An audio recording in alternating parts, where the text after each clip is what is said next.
Hi, everyone. Welcome to another episode of the Yarn and You Girl podcast. I'm Janine, also known as Yarn and You Girl. And you can find me on Ravelry as Yarn and You Girl, Instagram, Twitter, and Facebook as Yarn and You. We have a website that's yarnandyou.com. And then there's also a Ravelry podcast group called the Yarn and You Girl podcast, where you guys can check in with episodes and show notes and any cowls that we might be doing, or just general chatter stuff going on there. If I'm ever looking for test knitters, those are the places that you'll want to be checking out. Welcome. This is the 10th episode of the Yarn and You Girl podcast, and I am so excited to be here. I feel like I haven't seen you guys in forever, but it's really only been the same 2 weeks. So I think that's because I was on vacation for a bit, and that always kind of throws you off a little bit, obviously in a very good way, but I'll be talking about my vacation a little bit later. First off, I just want to say welcome to any new viewers. If you haven't checked me out before, thank you for stopping by and seeing what I'm saying and just checking me out. And thank you if you're returning, because I really truly appreciate all of you. You guys are the reason that I keep coming in and every 2 weeks just popping in and saying hi and sharing. I love watching the YouTube podcasts of other knitters. I love being inspired by them, and I'm hoping that I'm sharing a little bit of that inspiration with you guys as well. So moving on to right into what we're going to talk about today, and finished objects. I have one, and I'm very excited about this because this will be a very good addition to my winter wardrobe. I have finished the Flax Sweater, which I finished it literally last night, you guys. Last night, and I blocked it, and it's still kind of damp. I have a drying table that you can put sweaters on, and then the airflow kind of comes up from the bottom as well as the top. So it isn't completely sopping wet, but it is still a little bit damp. But here is the Flax Sweater. Hope you guys can hear me. It is, I would put it on, but it's super damp, so I will just kind of show it to you. I did it in Madeline Tosh, DK, color is Cove, and it turned out lovely, and I think it will be nice and roomy and extra kind of cozy for winter time. So here's the sleeve all the way down to the end. And the nice thing about this is a Tin Can Knits pattern. It's a free sweater pattern. It's a great first sweater pattern for people if they haven't done sweaters before. It just has just enough detail and interest to kind of make it exciting, but also very easy, beginner, lots of stockinette, a little bit of garter, really nice sweater, and well constructed, and she has tons and tons of sizes, all the way from infant to like extra large. So I did a adult large because my gauge was quite a bit tighter. It calls for worsted weight yarn, and I used a DK weight yarn, and so my gauge was a lot tighter in order to get the right fabric that I wanted. So I had to make a bigger sweater than I normally would have, and I also wanted it to be a little roomier. I've made a couple sweaters in the past that I've had were quite kind of snug, which works fine if you're, trying to show off your bod, but when I'm camping, I want to just throw a sweater on over the top of maybe another layer or something like that. So this will actually work out kind of nice, I think. But it's blocking out beautifully, and I think it will be just great. It's just a little damp, so you can kind of see. It's a raglan sleeve construction, and it's done all in the round from the neck down to the bottom, all in one piece. Very minimal or no seaming actually at all. Just weaving in ends that got done last night before I blocked it, so it is officially done. I know some knitters don't really consider a project officially done until everything has been all the ends woven in and that type of thing, but I'm officially done. So that's been kind of cool. I'm very excited about that. I can't wait until it dries a little bit more and I can actually maybe put it on and model it for you guys on my Instagram feed. You guys can see me, showing it off there or something. So I'm going to pause for just 1 second because I realized that the next project that I'm working on is out of my reach.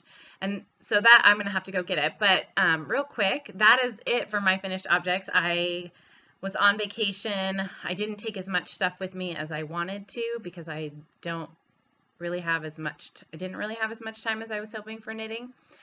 But I did get quite some good progress done on some other projects. So I'm going to pause, go grab those other projects, and then we'll be right back, okay? Oh, also, really quick, back on the flax sweater, I used a US size 7 for the main body and a US size 5 for the cuff and the collar, and I also used, like I said, Madeline Tosh DK, and the color was Cove. I had 5 skeins of it in my stash, and I used almost all 5 skeins. I have a little bit left of the last skein. So that was super cool because that yarn had been sitting in my stash for a very long time, and I like using it up. I bought it obviously for a reason, but a lot of times us knitters, we love the yarn so much that we will just buy the yarn, and sometimes it will just sit there in the stash and never get made into anything beautiful, and we'll forget about it, or that color won't be what's calling to us these days or whatever. So I was really happy to kind of de-stash that sweater quantity of yarn that I had and get it made up. So anyway, the next thing that I had been working on, as I've been showing you, is my design socks, or as I'm calling them now, my enantiomer socks. And these are a mirror image sock that I have made some significantly good progress on. I'm super excited. I am loving how it's turning out in the tonal colorway. You can actually really see, let me move that yarn. You can really see the lace detail so much better on these socks than on the first pair of socks that I did. I felt like the first pair of socks was so variegated that you just really lost the lace detail on the toe, and these are showing up really nice. So I'm almost done with this traveling cable. It's going to end up here, and then the lace part will continue on the foot. So I finished the heels. I did that while we were waiting in line, customs in Canada to get on the ferry, and that's always so nice. I feel like when you're doing them 2 at a time, which I'm really loving doing 2 at a time now, but things go, the heels are a little bit trickier and they go a little bit slower for me, I think, because I'm just not quite sure yet how to make them, be faster. What I ended up doing was moving this time. In the past, I've just worked with the yarn with both socks still on the needles and just ended up working back and forth on the heel flap, and then picking up the gusset and everything, picking up the stitches for the gusset, and then I would move on to the next heel flap, and I would just work the heel flap and turn the heel and then pick up the stitches for the gusset, and I'd be ready to go in the round again.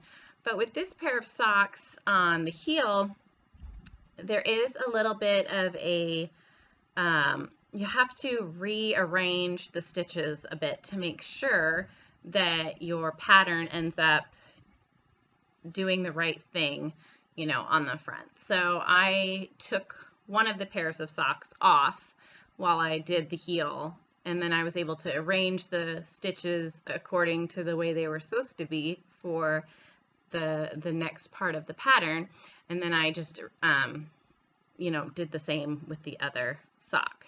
So these are done. Oh, my yarn is just getting all over the place. In the yarn is Bumble Birch Wellspring.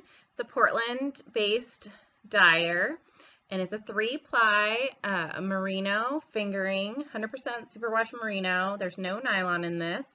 The color is rosemary, and getting a lot of like wash out a little bit from the window, but I'm hoping you guys can see that, and I'm hoping that that turns out okay for you. Anyway, really nice. I'm really enjoying it, and I'm almost ready for my test knitters. So I will probably be sending out emails to my test knitters that I have to start working on these, and hopefully I will have the pattern like all done up soon for everyone else. If you are interested in test knitting for me, I do have a thread on my Ravelry group page. It's called Calling All Test Knitters. And if you guys want to test knit this sock, let me know. I will be fixing up all the charts. I found a few boo-boos in my charts, which is nice that I can fix them up for you. Hopefully you guys won't find any boo-boos. And I'll get them out to you here relatively quickly. I'm not quite ready, but I will be emailing people soon. So if you're interested, maybe just shoot me a little message on Ravelry or a message on the thread in the Ravelry group, and then I'll be able to get in contact with you. Make sure to leave your email or some kind of contact information. Your Ravelry name is fine too. I can just message you on there if you don't want to give me your email address. Oh, guys, all this talking, not enough breathing. Need more oxygen to the brain. Always the yawns come. It's not you, it's me.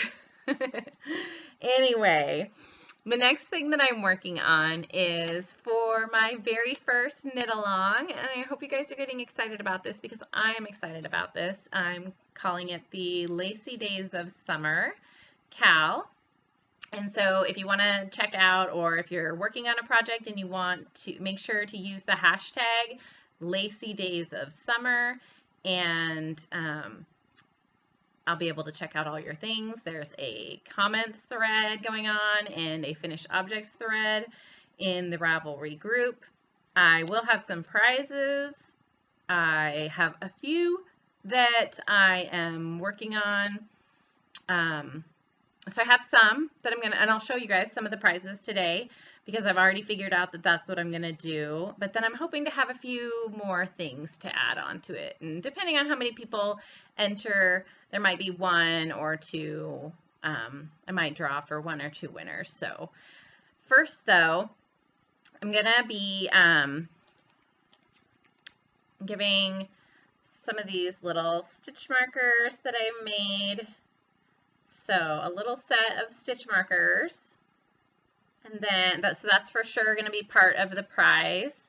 And then I'm going to also grab them, include one of my drawstring bags. So the winner will be able to pick whatever pattern they want for my drawstring bag collection. So here's just a couple examples. And so I'm definitely going to do one of these and then the stitch markers to go along with it.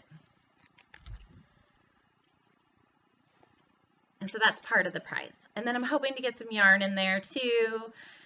Maybe some other little notions. We'll see. But right now, that's what I got so far for prizes. So I hope that's enticing you guys to join. You have until from August 1st. So it's kicked off on August 1st. And we are going to be going until the 30th of September. So you have 2 months to become involved in the knit along and to get your finished object finished. All that's required is to either use a lace weight yarn for your project, or your project has to be predominantly a lace in feature. So it could be a shawl that's all lace work, or it could be a lace weight cardigan, which is what I'm doing, or a lace weight shawl, in all garter stitch. I mean, as long as you're doing one of the criteria, that's totally acceptable. And you can, double dip. So if you're working on a cowl for somebody else and you want to get involved in this one, totally fine.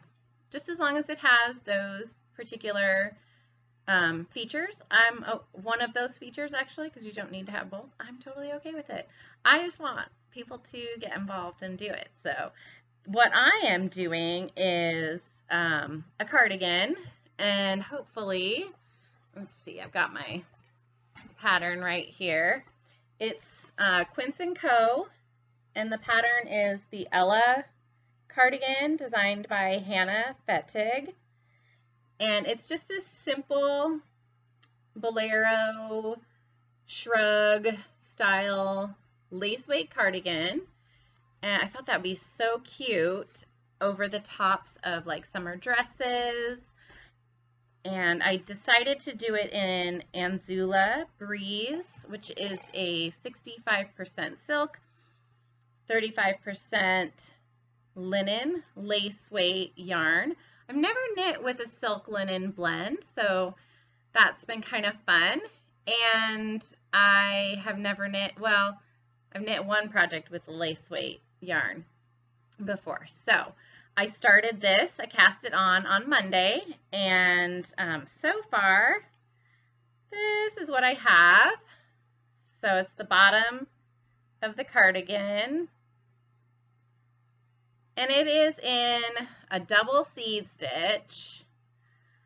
And I just got a few more rows where I'll do the increases and then move on to like straight for a while, and then, split for the arms. I think that's how they work it out.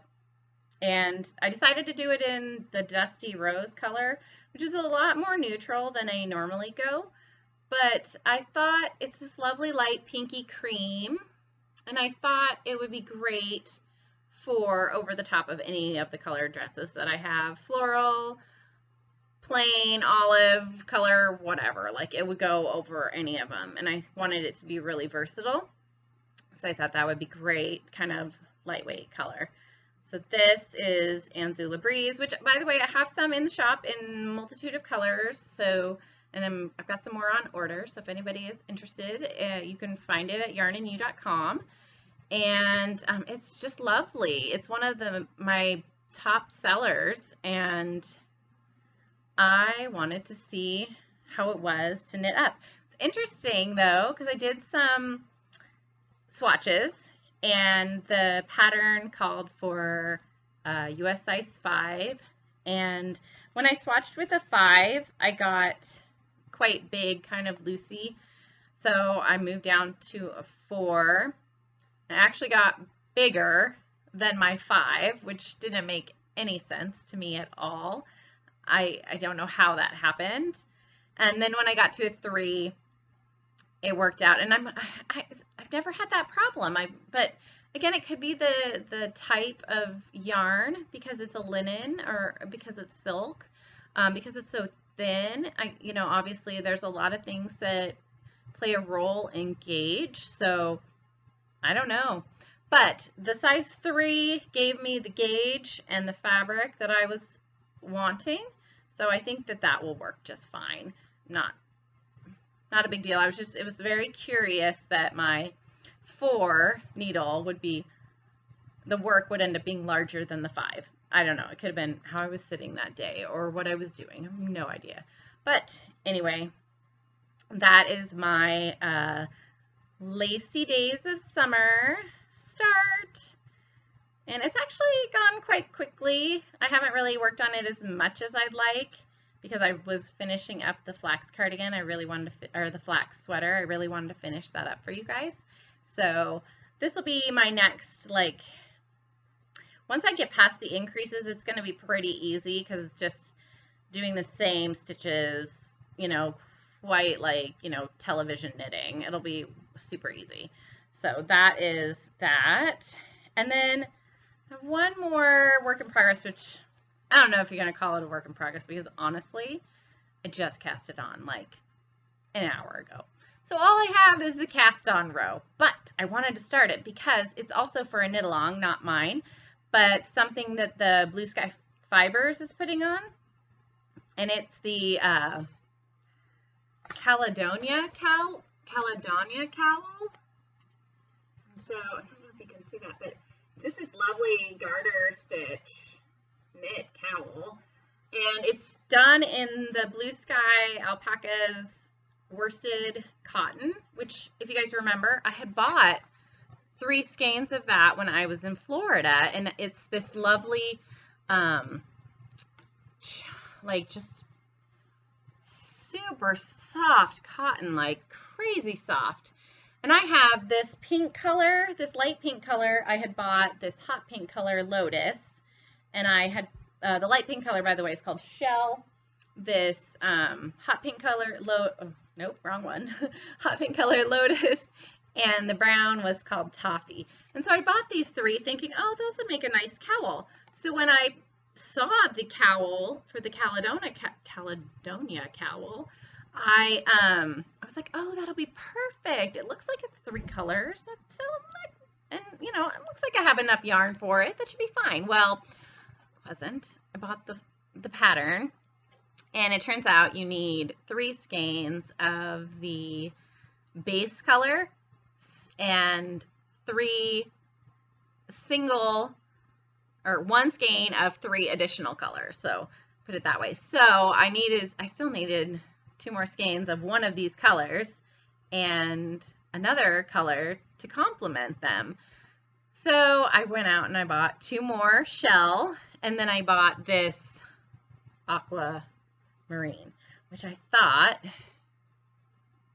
let's see.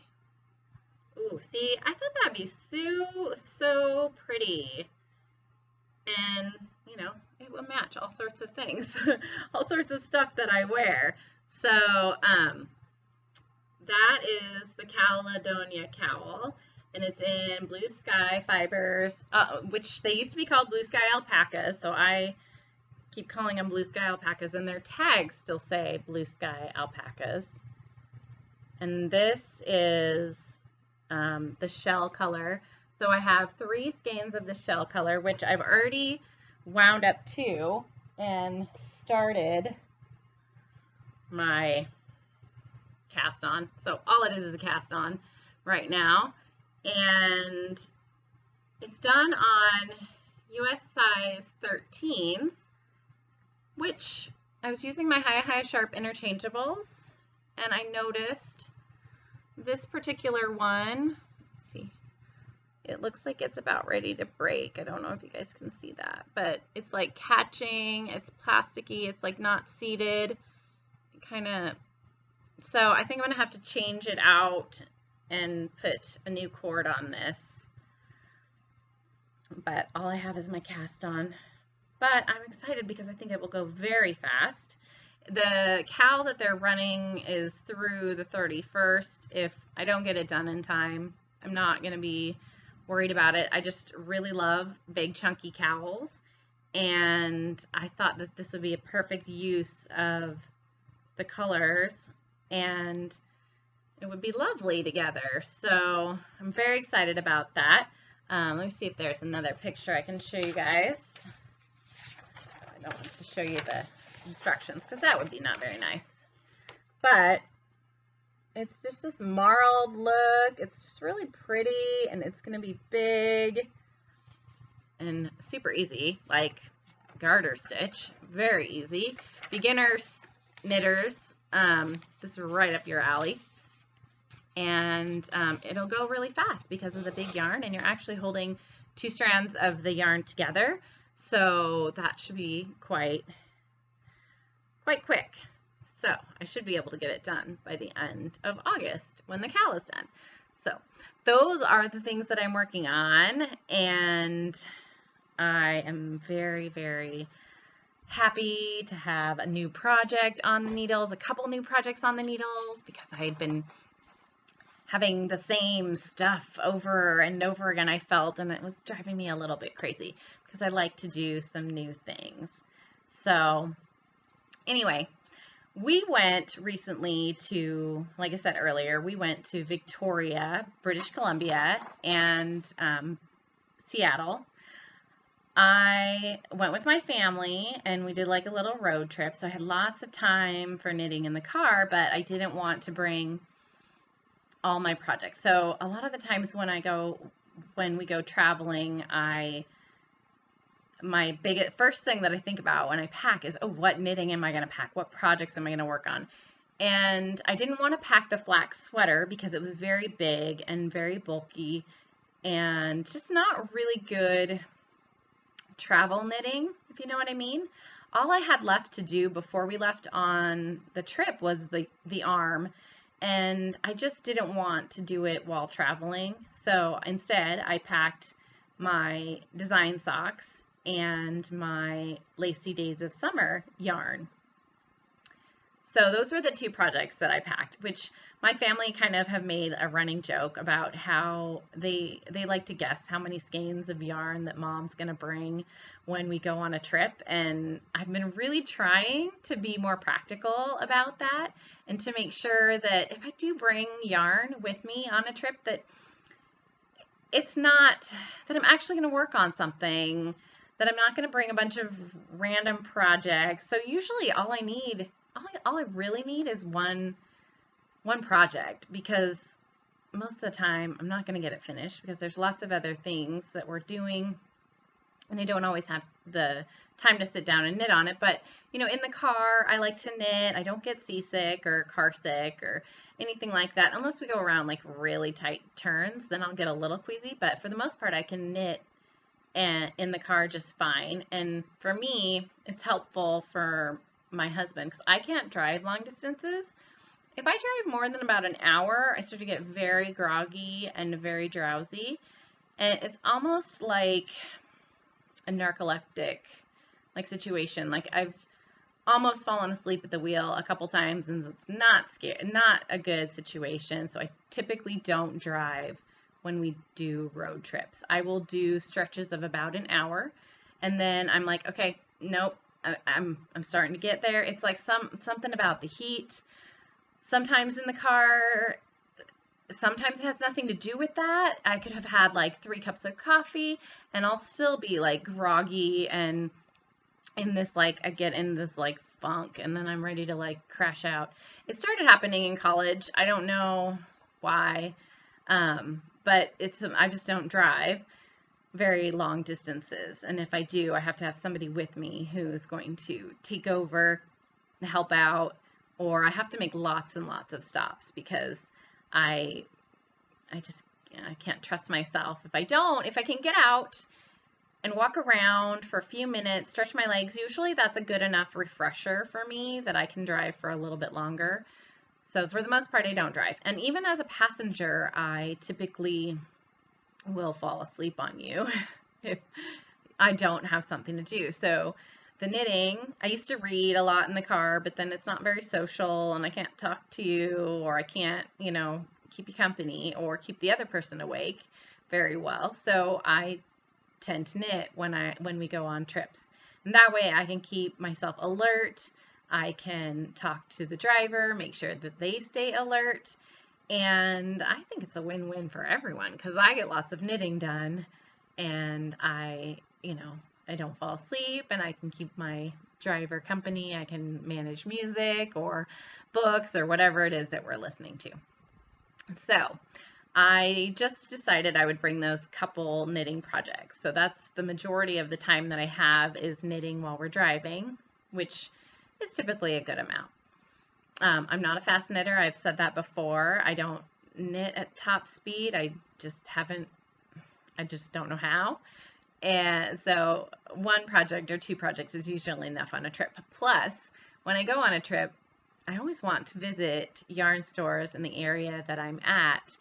And so you got to make room, in your suitcase for those potential yarn stops. So being that this was a family trip, we did make a couple stops. One in Port Angeles where we stopped at a local yarn store there where I didn't really find anything that I was interested in. Most of the time when I go to stores outside of my local area, I am looking for stuff that I can't find in my normal area. So I'm not going to buy Cascade, I'm not going to buy Malabrigo, I'm not going to buy Madelinetosh typically, or some of the major brands that I see at the local yarn stores, because I can get those in town where I am. I want to find something that's a little bit unusual or specific to that area, but I also want to find something that I'm going to be able to use.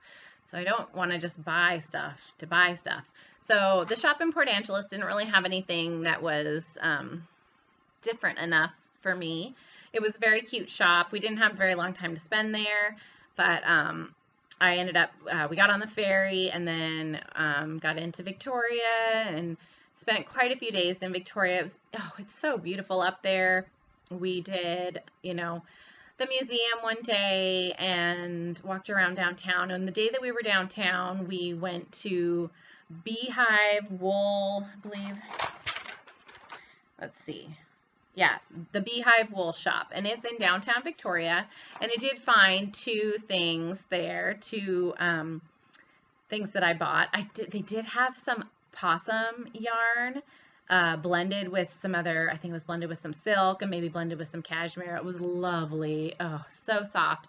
So just, oh, but it only came in 50-gram, little 50-gram balls, and it was quite pricey, and I just couldn't come up with something to make with it. Because of the cost, I was like, I really didn't want to purchase it without having like a game plan for it. So I didn't buy it, but it was really nice and it was really lovely. And yeah, maybe next time I'll get it.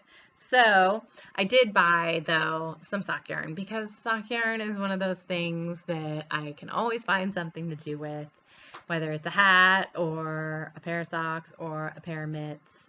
And I found this local Canadian dyer, which is something I hadn't seen before, so I was very excited about. So these are both by the same company, Ancient Arts Yarn. And this one is the color Inuit Art, and it's this kind of lovely blue-gray base with rust and forest green and mustard and plum and all sorts of different colors in there. I thought that was quite pretty. It is 80% superwash merino, 20% nylon. It's a maybe not. It's a fingering weight. I thought it was said 3-ply somewhere, but I'm not reading it here now, so maybe not. It's 385 yards per 100 grams and hand-dyed in Canada. So that was cool because I hadn't seen that before. And so I bought 2 skeins, this Inuit Art, and then this one, which I had her wrap up for me. This is Frost Flower. It's like a gray taupe cream with then these bits of blue mixed in. And this one is for my sister because she was with me when I was doing the yarn shopping, and I just felt like I should buy her something and make her something. She doesn't knit. I've tried multiple times to get her to. I've tried to teach her. She and I first learned to crochet at the same time, but I took off with it way more than she did. I think we were both making a blanket. My blanket ended up being a blanket, a full, like, queen-sized blanket. I think it was made out of, like, red heart, and, I mean, I still have it. It's awesome. It's very, like, it doesn't feel quite right anymore. It's very, you can tell, acrylic.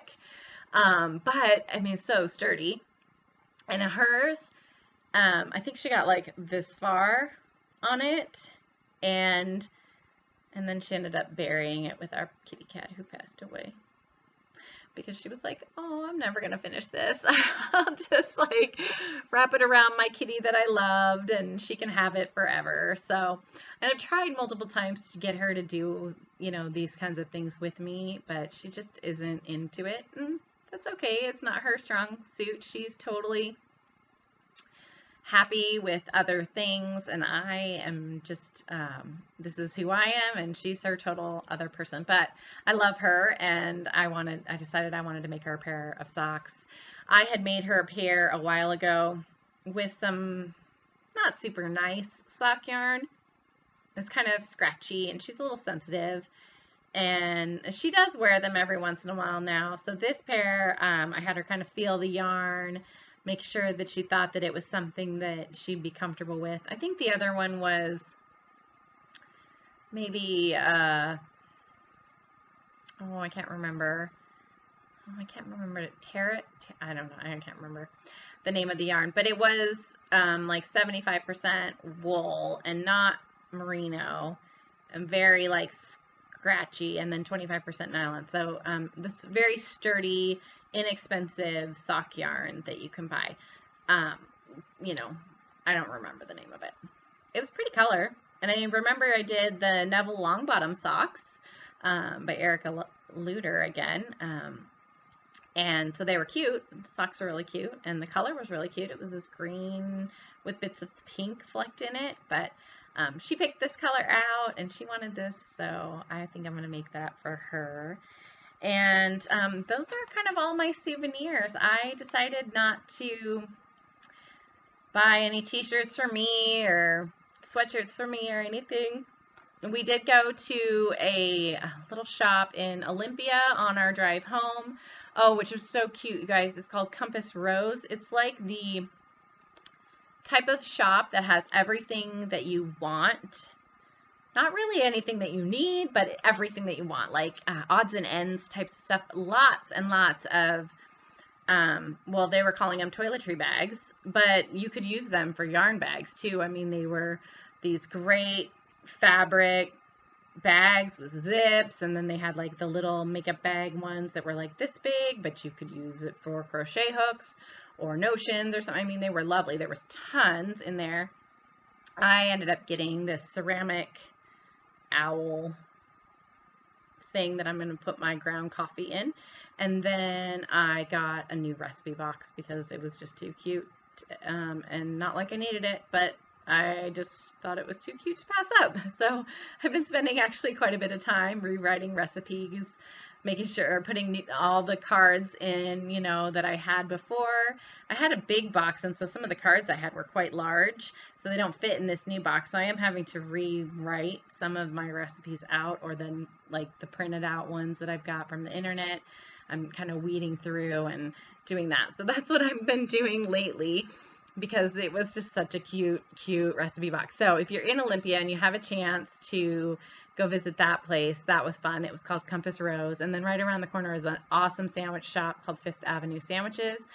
I would highly recommend going there. We stopped there and ate lunch on the way down to to Port Angeles, and then also on the way home from Seattle, we stopped and had lunch there as well.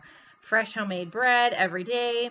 The brownie for dessert was to die for. So highly recommend that if you're interested, or if you're in the Olympia area. It was good.